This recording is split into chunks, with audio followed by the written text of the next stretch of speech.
Hi folks, the Filipina Pea here. And today I'm going to give you some valuable tips, tricks, and strategies for making your visit to the Philippines as smooth as possible.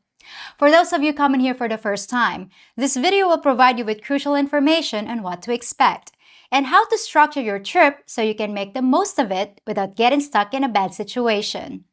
Even if you've been here a few times already, there's probably still gonna be some good advice you overlooked on your previous trips. So now, let's get you prepared to conquer the Philippines!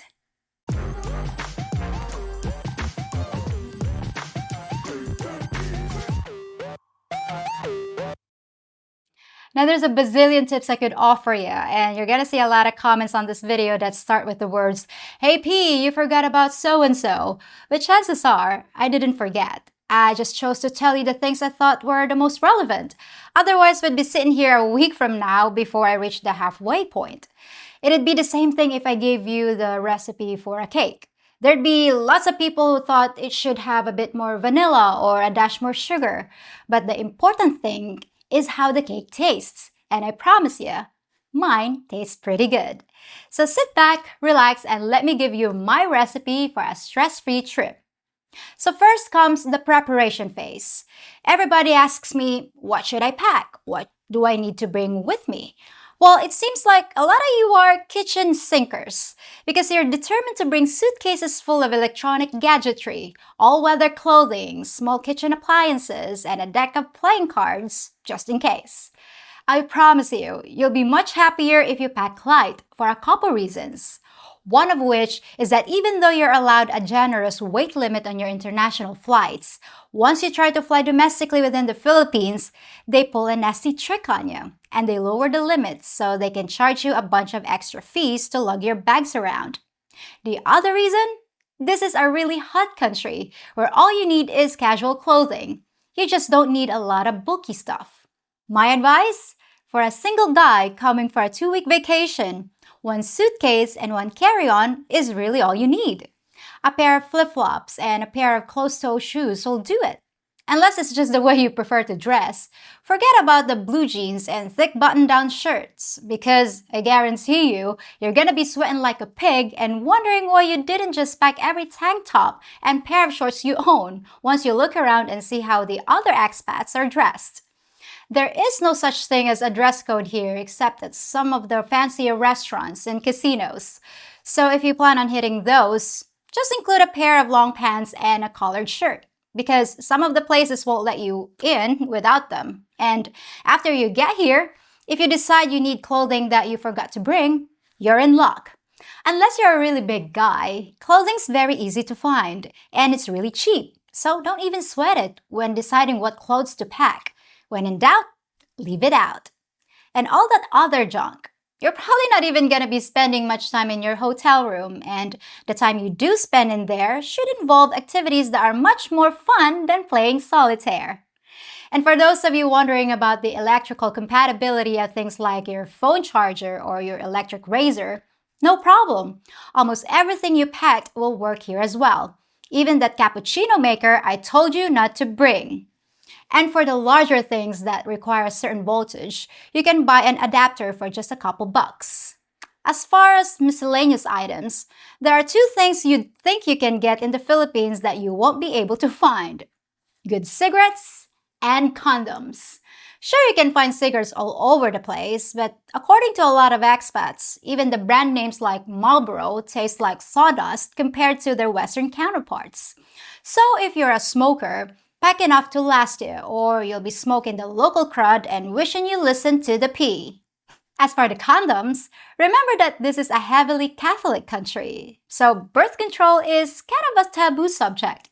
And while you can find condoms at the local 7-Eleven, you might have to ask where they keep them, and the selection is shockingly small, just like the condoms themselves. So if you're packing a Magnum, I suggest you buy the holster back in your home country. If you don't, you might have a really hard time finding a size that fits.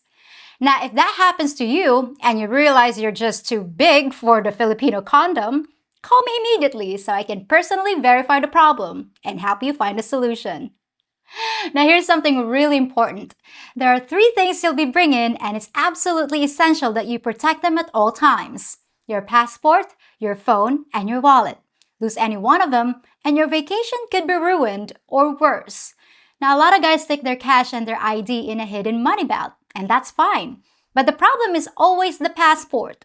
Much like your Magnum, it's too big to conceal. So you have two choices: leave it in your hotel safe, or if you don't have one, find a place you can hide it in your room. Or your other option is to carry it with you. If you're one of those guys that doesn't want to let your stuff out of your sight, then I suggest a small handheld bag like this, with thick straps and multiple compartments that only open from the top. They're easy to find and only cost around 10 bucks. It'll fit all your essential items, including your phone and passport. And you can wrap the straps around your wrist and keep the bag clutched tightly around your hand the entire time. It's lightweight and surprisingly secure. Pockets can be picked, backpacks can be cut into, but it's hard to wrestle a small bag out of your hand without you knowing it. I had a foreign friend who used to keep all his stuff in a small backpack that he wore wherever he went. He took a bus ride for a few blocks, and when he got off, he found a nice clean cut made by a razor blade right through his backpack. His passport and laptop were gone for good. By the way, speaking of passports, I'd make a photocopy of the front page and keep it in a different location. If your passport gets stolen, it's a lot easier to get a replacement in Manila if you have a copy of the original. On the back of the photocopy, write down the phone numbers of your family, friends, and contacts, in case your phone gets stolen too. Unless you can remember everyone's numbers, which I sure can't. As far as the language, people often ask me if it's necessary to learn some Tagalog before you come. But here's the truth. While it's impressive to the locals when you can speak our language, you'll find that there are so many dialects being used here that it's really not worth it to spend too much time learning languages, especially not if you're just visiting. Almost everyone here speaks a little conversational English, so just learning the words kumusta, how are you, and salamat, thank you, is about all you need. Okay, you got your bags packed, so now we're ready for the travel phase. Now, a lot of you guys worry about the documentation you're gonna need and whether or not the Philippines requires any vaccinations or visas. But I'm not gonna get into all of that because it varies by country, depending on where you're coming from, and I've already made separate videos about that topic. Suffice it to say, if you live in a Western country, it's really easy to get into the Philippines. You don't need any vaccinations or visas, and pretty much all you have to have is a valid passport and an online health form. So let's skip all that boring stuff. Now, you probably already researched the shortest route to the Philippines, and you were dismayed to discover that most of the flights were a lot longer than you hoped. You might be in the air for 18 hours straight, which is too long to spend in any one position, even if it's a position where you're doing something you really enjoy. So if you have any sleeping medication you can take on the flight, I'd really suggest that you try to snooze as much as you can, because you're gonna feel like poop if you don't. Jet lag is a real thing, and traveling halfway around the planet is gonna give you the worst case of lag you can get. Another thing you probably notice is that almost all the international flights land in either Manila or Cebu. Now, this is just my personal preference, but if I were you, I'd start my vacation in Cebu instead of Manila. And here's why. Manila's overcrowded, congested, polluted, and chaotic. And you'll spend several extra hours standing in lines and sitting in overpriced taxi cabs that get stuck in traffic and move more slowly than your average Filipino, which is pretty darn slow.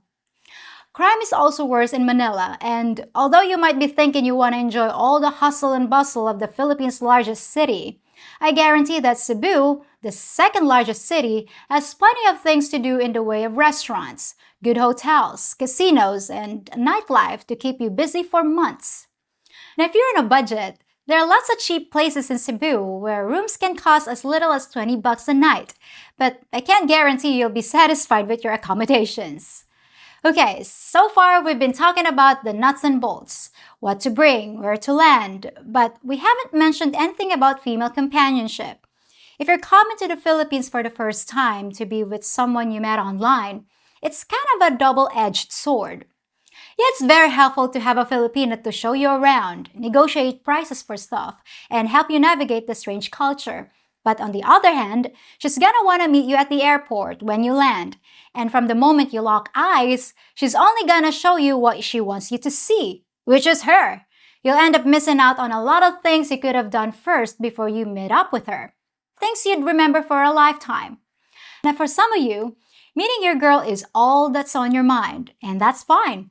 But for you guys that are meeting several girls or who want to experience a little more of the Philippines before being permanently tied down for the duration of your trip, I suggest a different strategy. Now, every girl you're coming to see is gonna wanna know exactly what day you're arriving, which airline and flight you're on, and they're all gonna wanna pick you up right as you get off the plane in order to safeguard your Philippines virginity until they can personally deflower you. It's very important for them to be the first, and if you're not careful, you'll have a bunch of different women all demanding to meet you at the airport. And you'll find yourself in a position where you're having to lie to all of them to keep them apart. Trust me, it's better if you just set up a different day and place to meet each one for the first time, to give yourself some breathing room. Otherwise, they sure will suffocate you. Consider visiting the girls in their hometowns instead of flying them into Cebu or Manila to meet you. Domestic flights to almost anywhere in the country usually only cost around $50, and you'll get to see other islands and cities that each have their own flavor and language. You'll have the flexibility to decide how long you want to stay in each place and who you want to spend your time with. It might be easier to have a Filipino companion from the moment you arrive, but you can easily manage things yourself for a few days until you meet someone who can fill the role of a tour guide, if you even want one. Just don't be in a hurry to get locked down, because that's the easy part, and there's always a brand new relationship around every corner. As I always say, choose wisely, my friend. So now you're finally getting off the plane in the Philippines, and the first thing you do is grab your phone to call your family back home and let them know you made it here, except your phone doesn't seem to work. Well, welcome to the Philippines. Now, the cell phone situation is confusing and complicated, just like everything else here. So let me try to explain it. There are several different service providers, and the one you were using back in the West probably isn't compatible with any of them, unless you signed up for an international calling plan before you left home. Not only that, but the local carriers aren't even compatible with each other. So if you're calling to get a pizza delivered from the restaurant at the end of your street, you might have to pay a service charge to talk to a local business that uses a different carrier. It's ridiculous, it's inefficient, and it's frustrating, but that's the way it is here. So where does that leave you? Well, the first thing you need to do when you land is to go to one of the airport kiosks that sells SIM cards with a local Philippines number, as well as some load. The SIM card is very inexpensive, just a few dollars, and the salesperson at the kiosk can install it for you. Now, for those of you that don't know, load is a sort of prepaid point system that can be used for text, calls, and data, and it allows you to contact people back home as well as the local folks. I suggest buying 1,000 points of load, which will cost about $20, but it should last you at least a week. They'll ask you which network you want to use, usually Globe or Smart, and either one is equally good. Unfortunately though, calling the West using your new Philippines number, or even calling local numbers, can get expensive, so I have a good suggestion to get around that. You still want the SIM card and load, but before you leave home, make sure that everyone you want to communicate with, your family and friends, as well as everyone you know in the Philippines, is signed up to a service like Viber or WhatsApp, anything that uses Wi-Fi. You can use any of those services to talk to people back home absolutely free, so it'll be worth your while to get your circle of friends on board before you arrive. Now that we have your communications all set, what about currency? You're gonna need pesos, and a lot of you ask me whether you should get them back in your home country. You can if you want, but sometimes it's a pain in the butt to do it before you leave, and you'll see plenty of currency exchangers right there at the airport. If you're not sure if they have a good rate, just exchange about $50 worth, enough to get you some food and a ride to your hotel. You're gonna be going to the mall where you'll find rows of places that compete for the best rates, and you can exchange as much as you want. So after getting your phone squared away and getting a few pesos and grabbing your bag, you leave the airport and head outside, where you see row upon row of taxi cabs, both yellow and white. I strongly suggest that you ignore both and take a second to download an app called Grab, which is like your Uber. The price of a Grab taxi is already set, so you won't have to worry about getting overcharged. If you don't use Grab, you'll have to use a regular taxi, which is where foreigners almost always get ripped off. They'll give you a grossly inflated price after telling you their meter's broken. So make sure you tell the driver you want him to use the meter before you get in. And if he refuses, just shake your head and try the next one. I can't even tell you how many guys I talked to that say they were charged 20 bucks for a cab ride that should have only cost 5. It's the most common scam because the driver knows you just fell off the turnip truck. But let's say you make it to your hotel without getting ripped off and you finish unpacking all of the useless crap you brought against my advice. If you were able to sleep on the plane, then maybe you don't feel like going into hibernation mode and you might be ready to explore a little. So here's a few final tips to help you start your adventure. When you're walking around the city, I guarantee you that someone's gonna come walking up to you with their hand out. Once they see you're a foreigner, they assume you're rich, so you become a target. Now, as harsh as it sounds, and as hard as it is, I advise you to shake your head and say no, and keep walking. And here's why. First of all, it's technically illegal to give money to beggars. It's rarely enforced, but you don't want to give any dishonest police officers a reason to shake you down. But the biggest reason is this. Especially if it's a child, the second you pull out so much as a single peso, a crowd might start forming around you. One child becomes 5, which becomes 20 in under a minute. They'll be popping out of gutters and manhole covers and pinning you in the center. You're gonna feel little hands darting into your pockets, and in just a few seconds, you'll be stripped of everything but your flesh by a pack of little piranhas. If you just can't help yourself and you really want to give your money away, then at least wait until you're inside a cab and someone approaches the window. Make sure the doors are locked, roll down the window a few inches, and pass the money out. Trust me, that's the safest way to do it. And speaking of safety, many of you want to know if it's dangerous to go traveling around the city. Well, the answer is pretty simple.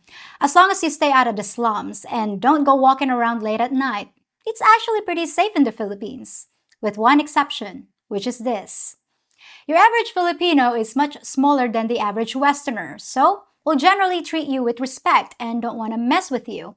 But if you happen to go into a local bar and start drinking, bad things can happen, just like in every other country. You might not realize you've had a few too many. You may get a little loud, or you might say something that's misunderstood due to language or cultural differences. There might be a few local guys sitting next to you, drinking just like you are, and one thing leads to another. The problem is, you might be able to handle yourself one-on-one, but that's not what's gonna happen. As soon as a fight starts, you're gonna find yourself badly outnumbered because the Filipinos gotta have a few buddies. And if you think other Westerners are gonna come to your aid, think again. I've seen it happen, and it ain't pretty. Now here's one last tip for moving around town. Everyone's heard of the jeepney, the equivalent of your city bus, which is the primary form of public transportation here. They're kind of an icon, a legend, and no visit to the Philippines would be complete without riding one. The thing is, the complicated system of routes and unexpected stops pretty much guarantees you're gonna get lost. If you can, it's always best to go with a local friend who can show you the strange and charming jeepney etiquette, like tapping coins on the roof and making kissing noises in order to tell the driver to let you off. It's wacky, it's wonderful, and it's the Philippines. Well, that's it for this episode, and I hope some of you found this information useful. I'm always looking to make your visit hassle-free, so if anybody has additional tips and tricks, don't hesitate to post them in the comment section. And I'll be back on Friday with something new. Till then, folks. If you think about it, I'm kinda like a pirate. helping you navigate the tricky waters of Filipino culture and dating, and telling you how to find your first mate. Are you gonna listen to just anyone, or trust your Captain P to lead you to the booty? And you best be hitting that like button, subscribing to me channel, and hitting that notification bell, or I'll shiver your timbers and cut off your jib. And while we be sailing, why not feast your eyes on me other videos too? And yes, I'm a real pirate. I've got the sunken chest to prove it.